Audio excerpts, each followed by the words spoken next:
Episode number 267 of the Wholesome Fertility Podcast. Welcome to the Wholesome Fertility Podcast. On today's episode, I'm going to talk about 5 things you should look into if you're experiencing fertility challenges. And some of these things may actually provide answers if you have been diagnosed with unexplained infertility. Now, this episode is not meant to give any medical advice, and it is not meant to override what your healthcare provider has diagnosed you with or has advised you to do, but it is something that may help uncover a lot of questions that you have. So stay tuned. Welcome to the Wholesome Fertility Podcast. I'm Michelle, a fertility acupuncturist here to provide you with resources on how to create a wholesome approach to your fertility journey.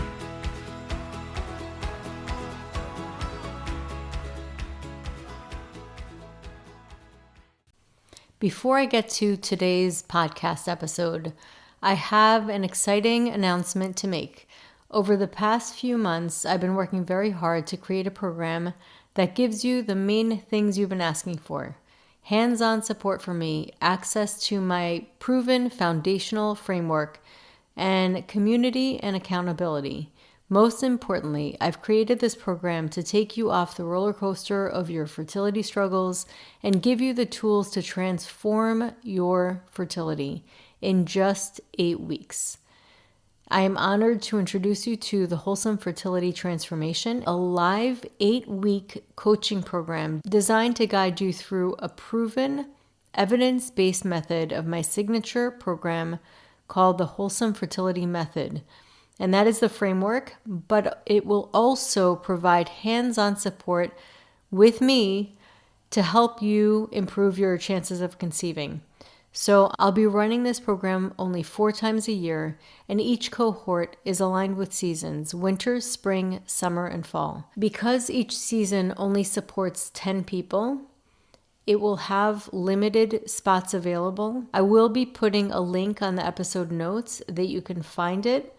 And if you're interested, I would definitely do it as soon as possible because I am limiting the amount of people because I want to make it an intimate experience for all the participants so that I'm really able to help each individual. This program not only includes coaching calls, but it also has an initial onboarding call with me, which is a one-on-one. So it definitely is catered to customize your specific needs and your specific questions.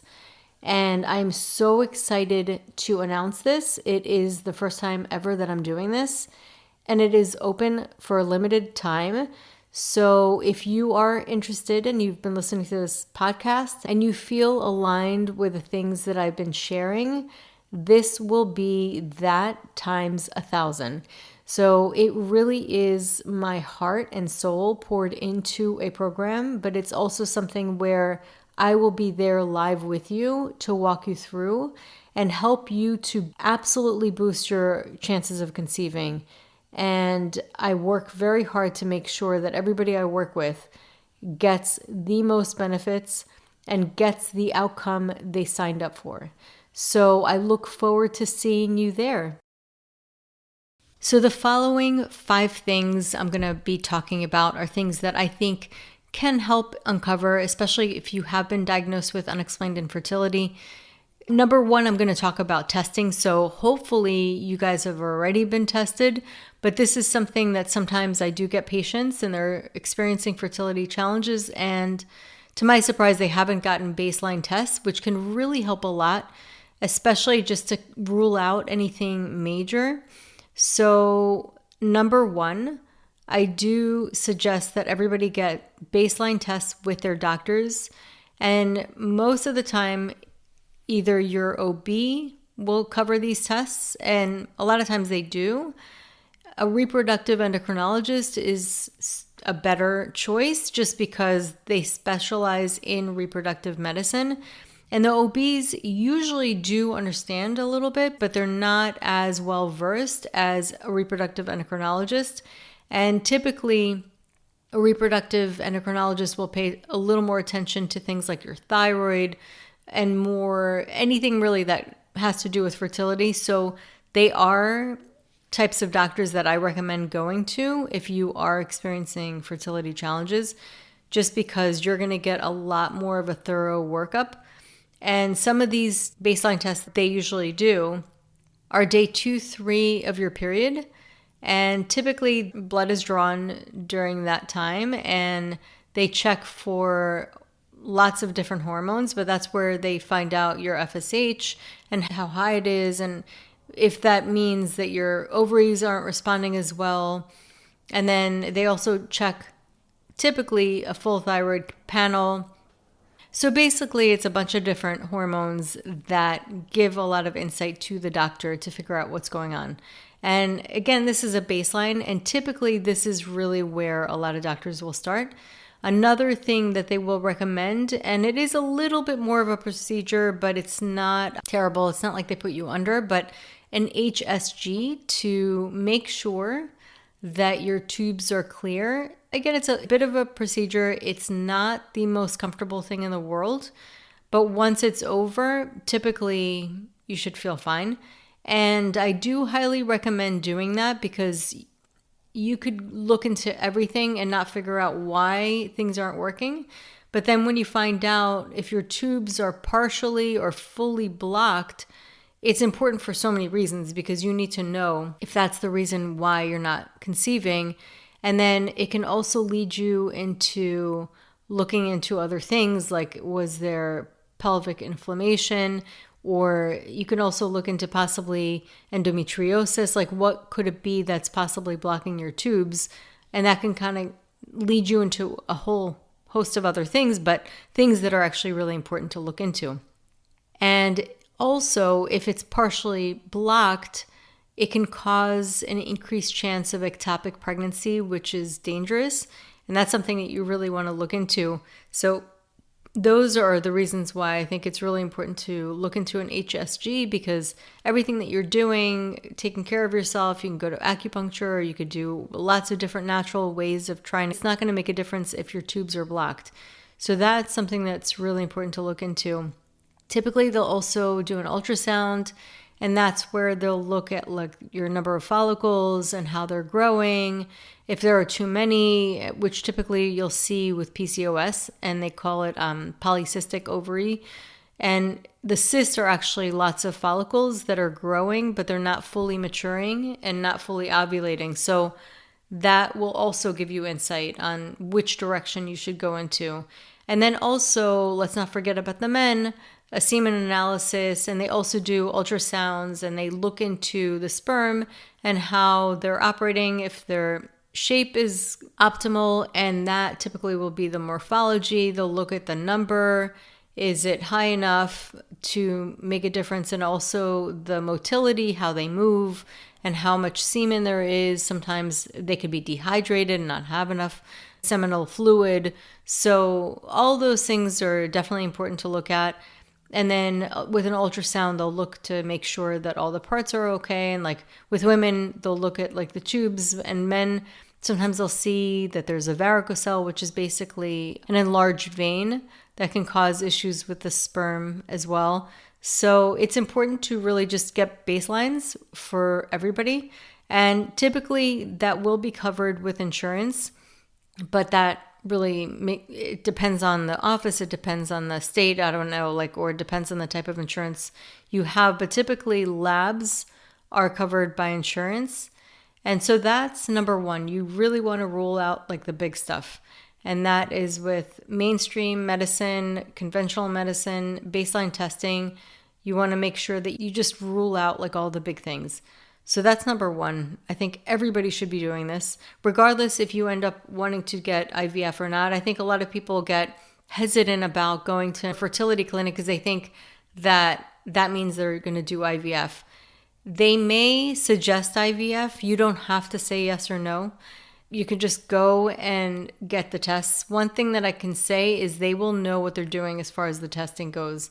So it is important to at least just gather information, and they will be better to go to them for information when it comes to fertility than your OB, because your OB does a bunch of other things, but they're not specifically specialized in fertility. You want somebody who's specialized and really understands what it means and what the body's supposed to do and what is out of whack and what are things that are like red flags to pay attention to. So that's something that I definitely suggest. Number 2, connected to testing, but functional testing. So that's a little bit different. It's a little bit more detailed. So for example, the Dutch test, that's something that I run. It stands for Dried Urine Test for Comprehensive Hormones. And it really is an amazing test. I love it. And all you have to do is really urinate at a certain time of the month. And that basically, they'll have you urinate at different times of the day so that they can see how your hormones fluctuate. That's really why this test is so superior, is because usually when you go and get tests, it's one snapshot at one time of the day. And this test will take those snapshots throughout the day, to see like, what is your waking cortisol? And are you waking up enough? Do you possibly have signs of adrenal fatigue? And sometimes, even though we're not diagnosing, sometimes you will see patterns that typically happen with low thyroid. But what that could do is it can alert the person that you're working with, or, as a practitioner, to go and get further tests done with your doctor. And also it can look into progesterone. So perhaps you might need progesterone. It also looks into how your estrogen is metabolizing in your body. And if you're estrogen dominant, if you have the right type of estrogen, your body's really processing it correctly. It also looks at your melatonin at night, which is really important. It's important for many different reasons. And it also looks into your DHEA and confirms if you're ovulating. So there's so many things that it does. And it even looks into certain nutrients that you have in your body, like glutathione or B12.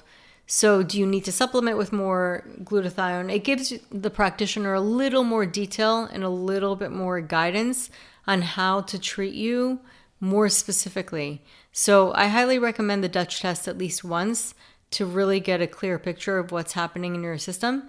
And then if it is imbalanced, I would definitely suggest doing it again after a couple of months of implementing certain diet and supplement regimens and lifestyle suggestions that your practitioner gives you. So that's definitely something that I would look into. So another thing that I highly suggest from functional testing is food sensitivity tests, because that's going to help you understand if there are certain foods that are irritating your system. If you are sensitive to foods, that can cause inflammation. It basically is going to drain your body, because when your body is resistant to something and it's causing kind of like a hyperimmunity, then it's going to drain the energy of your body. And we don't want that. That's number 1. Number 2, if you do end up getting more inflamed, then you're not going to be able to absorb nutrients correctly. You want your nutrient absorption to be as efficient as possible, because you want your energy, which happens from nutrient absorption, you want your energy to be as efficient as possible, because conception takes a lot of energy. High energy is required for reproduction to occur. So that is definitely something that I would highly recommend and I think is very important.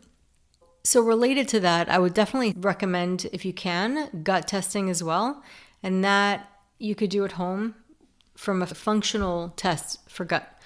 And typically you'll get a small sample of the stool. It's not as bad as it seems. You just take a little sample of your poop while you're wiping and then you put it in a little vial and you send it in. And what that does is they check your microbiome, and they can also look at factors that contribute to inflammation in the body. And I've worked with people for months, and then once we've done a gut test like months later, my patient decided she wanted to do it. Not everybody wants to do it because it is costly, but her choice to do it actually helped me as the practitioner to get more insight on shifting our supplements. And I'll be honest, that was huge. It was a key factor, and it really did change a lot, because she ended up getting pregnant like shortly after. So it definitely helped lower the inflammation. We got a little bit of a better insight on what was going on in her gut. And the gut's really important when it comes to fertility health. Something else I recommend, this is another test, which is often ignored, or maybe not even ignored. People don't even know about it. And that is vaginal microbiome testing. So basically it's a swab in the vagina, and you basically send it in and it tests for the microbiome of the vagina. Like basically, if also not just the microbiome, but also the acidity. And what they found is that there is a correlation, which is fascinating, with inflammation in the uterus and an imbalanced vaginal microbiome. And there's also a correlation between unexplained infertility and an imbalance of vaginal microbiome. And it's also linked with frequent miscarriages, and it's also linked with failed IVF transfers. So that blew me away when I saw it. I remember going to Megaspore Biotic, the company that makes it. It's a probiotic that I highly recommend. And the company that makes it, they're called Microbiome Labs. And I went one weekend and saw a bunch of speakers, one of which was Dr. Jolene Brighton. And she talked about this. She talked about the importance of vaginal microbiome. And I was floored because I couldn't believe it. I couldn't believe what it was connected to and all of the things. I mean, just to think that women are going through months and months and months and months and not even realizing that this is the case, or if they're trying to prepare their body for a transfer and not realizing that they need to protect themselves and make sure that this is not an issue because they're spending so much money. So that was fascinating. And another thing that I found fascinating was once I started learning more about this and implementing it, I had one patient who was doing her retrieval and transfer in Spain. And so she already did the retrieval. She had eggs and she was going to go for her transfer in Spain. In Spain, it is commonplace to check the vaginal microbiome. And they actually always give vaginal suppositories. So that would be the solution if there is an issue, is vaginal suppositories that are probiotics. And that should start to regulate it. So she was getting ones from Spain. I was really fascinated. And interestingly enough, she ended up getting pregnant. So it was a successful transfer. But I thought it was so fascinating that that is something that is so ignored, really, in the US. So that's something that I started to a lot of my patients who are having unexplained infertility, frequent miscarriages, or any kind of imbalance that seems to point in that direction. So that's something that I definitely suggest looking into. And what these tests can do is provide more insight on what's going on, more clarity, really, to understand. So you're not guessing and you're not trying so many different things for so long, almost like a shot in the dark without realizing like really what's going on. And the difference with functional testing, I mean, I guess the con is that they're out of pocket. They're not really covered by insurance, but they're a lot more sensitive to things that are often missed in conventional testing. So that I definitely recommend doing if you can. And then number 3, look into your energy. So I touched on this a little bit on the functional testing about energy and how important it is to have energy when it comes to conception. Conception is a very energy dependent process on your body, and it needs a lot of fuel. And oftentimes we are having energy leaks that we don't even realize are going on. And ask yourself, are you energy deficient? So typically, if you feel, especially after eating, you feel really drained, there might be something that you need to look into with your digestion. Or are you feeling drained at the end of the day? Are you getting enough sleep? Are you sleeping solid throughout the night, or is it disrupted? It's not even about quantity, it's more about quality when it comes to sleep. Are there things or relationships that are draining you emotionally? I'll be honest, emotions are incredibly taxing. If there are like certain negative emotions that you're feeling, or sadness or frustration with certain relationships, and sometimes you might need to really make those boundaries firm so that you are not exposing yourself to things that are very energy draining, especially when you're going through this journey. So in this journey, I always tell my patients, my clients, it's important to protect yourself. It's important to protect your personal energy. And you shouldn't have to feel bad about it. So like if it means learning to say no, then that's what it means. You have to learn to say no, because ultimately this is more important and it takes priority over everything. And sometimes that means you have to draw firm boundaries around yourself and around your spouse, and just really protect your own energy and not be around certain relationships or certain people or certain things that can drain that energy. So it's really important to look into your energy, and I highly suggest even starting to journal. It could be like a little energy journal prompt. Looking into what is draining you. Are there certain things that you feel like you're putting up with? And just writing a list. And I remember doing that one time because I had a coach that was telling me to do that. Like, what are the things that you are putting up with? I think that is such a great question. What are things that you're putting up with? Because we all have things that we put up with.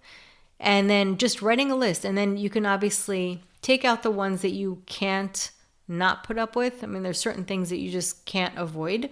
Okay. So that those are important things that you really can't escape.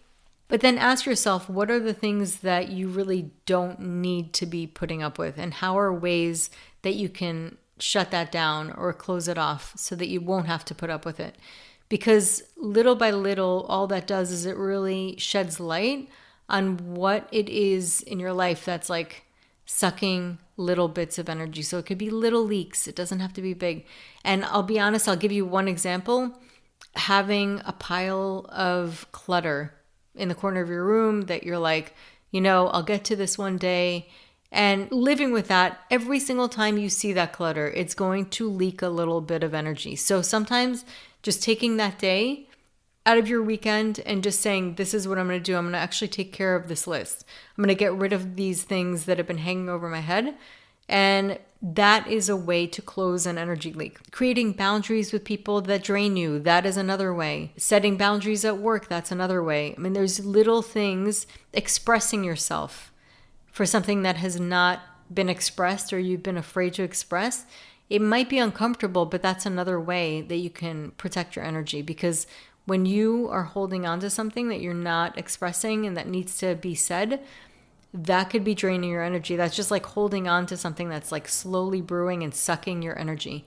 So forgiveness, that's another way of protecting your energy. Letting go of something, letting go of certain resentments. I know it's very simplistic and it's not something that's going to happen overnight in certain cases, but these are things to just keep in mind. Because it's almost like a great example is like your iPhone. All the things that are running in the background make it less energy efficient. It's not going to function as well. So what are the things that are lying in the background of your life, and they could be on all levels, that are making you drained? So those are things to keep in mind. Are you also over exercising? And then I'm going to actually go into eating, because that definitely can impact. If you're overeating, that is not energy efficient. If you're undereating, that is not energy efficient. So that takes us into number 4, which is, are you eating enough or are you overeating? Are you eating what is good for your body? Are you eating energy-rich foods, or are you eating processed foods, which are pretty much dead food in a package? And yes, there are some freeze-dried foods that are not so bad, and they are made from whole foods, from real grown foods, and they don't have tons of ingredients that you can't pronounce. So those are not so bad. They're kind of like in the middle. But are you eating things with lots of processing, basically food that has no life? Or are you eating whole foods, things that are nourishing your body, things that your body's compatible with, because it could be something that's grown that your body just doesn't respond well to. And that kind of takes us back. See, this is kind of, everything's connected. It takes us back to the functional testing, the food sensitivities. Are you eating things that are right with your body? And truthfully, you can figure that out without necessarily having to do a test. Sometimes just writing a journal of how you feel when you eat certain foods, or even just paying attention, like, you know what, whenever I eat dairy, I have diarrhea. Well, that can't be good. So like things like that, like how does my body feel? Do I get really bloated after I eat bread? I was bloated for years and years and years, and I ignored that. And eventually I quit gluten and my energy shot up. So that's another thing. So like, are you eating the right foods? Are you eating a variety of foods? So the gut microbiome loves, again, we're making another connection. The gut microbiome loves variety. Trying to, eating different things, eating different fibers, different, like really the rainbow when it comes to your vegetables and your fruits, and having healthy fats, having seeds, nuts, things that feel good to your body and give you energy. And also not overstuffing yourself, because then your body can't absorb correctly your food. Are you taking time to chew when you are eating? When you're taking time to chew, you're helping your digestive system. You're pretty much preparing it so that it's almost like that sous chef. You're the sous chef for your body's kitchen.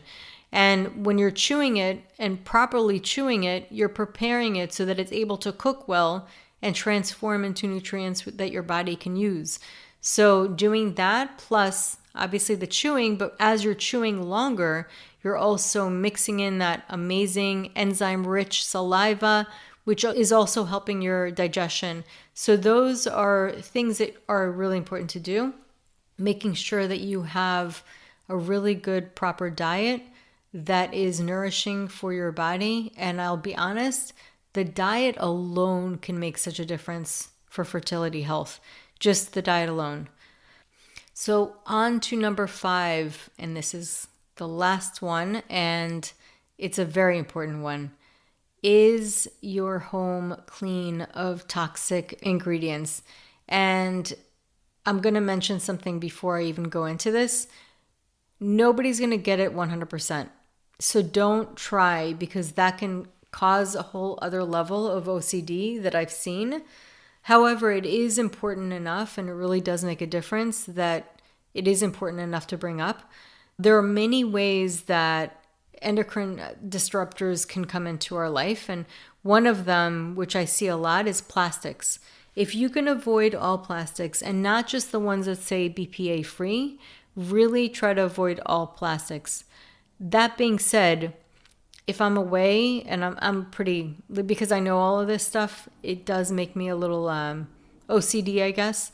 But if I'm away and all I can have is a plastic bottle of water, I have a plastic bottle of water. It's not like you have to do things 100% all the time, because you don't want to stress yourself out. It can be too overwhelming.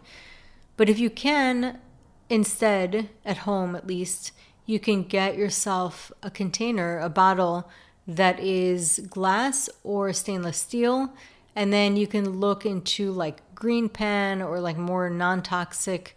I honestly, sometimes green pan I'll have if I want to do something that's non-stick for certain foods, but for the most part, I will have stainless steel. I just cook with stainless steel. Those are great. There's a little trick to not making it stick. You can actually put the stainless steel pan on the fire or like the stove top for a little while. You let it get to a certain level. One of the ways you can test is you could take a drop of water and put it in. If the drop of water creates a bead, you could wipe it off really quick. And then that is a perfect temperature. Then you can put the oil, and you could put even a chicken, and it will not stick. So the trick with that, with making it non-stick, is to let it heat, kind of like a fun fact. Let it heat to a certain point. I actually remember seeing that online. You could find information. You can even Google on YouTube if you really want to see exactly how to do it. You Google or you search on YouTube how to make a stainless steel pan non-stick. And so that is the simplest way to have clean products. Ceramics are good too. So you have to just be aware of that. And then There are certain ones that have been tested with less the ceramics as far as plates, not having lead, because there have been tested products that have shown that they do. So those are things that you can look into. And then ingredients for products. There's many ways. There's ewg.org. There's certain ways that you can look it up so that it's not as overwhelming. There are definitely ingredients that can be endocrine disruptors. To make it simple so that it's not as overwhelming, I actually created an ebook, so you could check that out. I'm going to put it in the episode notes, and it's called Making the Clean Choice for Fertility, where I really outline everything there. It'll also direct you to websites and resources where you can look up certain ingredients to see, or products themselves to see what their rating is. So that's going to help a lot as well. So just to simplify it without getting into the details of unpronounceable words that could be really overwhelming, just check out my ebook because it's free. It's got all of the information, and I will cover pretty much like the big ingredients to avoid and what to look for and how to make it really simple and easy. And the truth is, once you do that, once you start to just change the ingredients of your products, then it's just going to get easier because you're just reordering and then you just stay on one specific pattern. So it's not as hard as it seems. It becomes second nature, I promise. So those are the 5 things that I highly recommend looking into if you're trying to conceive. I think everybody should look into it, and that is why I created this episode. I do hope you enjoyed this episode, and if you have any questions for me, you can always feel free to find me on Instagram. I'm there every day. You can DM me, and my Instagram handle is @thewholesomelotusfertility. So thank you so much for tuning in today. Have a beautiful day. So that concludes today's episode. You can find all of the links mentioned on the episode notes. If you're enjoying these episodes, please take a moment to share and leave a review. Reviews mean everything to podcasters, and I really enjoy hearing from my listeners. You can also find me on my website at www.thewholesomelotus.com or email me at info@thewholesomelotus.com. I love hearing from my listeners. If you're interested and want updates as well as a free ebook on my top 10 fertility boosting habits, you can visit my fertility page on www.thewholesomelotus.com. I thank you so much for listening in and hope that you have a beautiful day.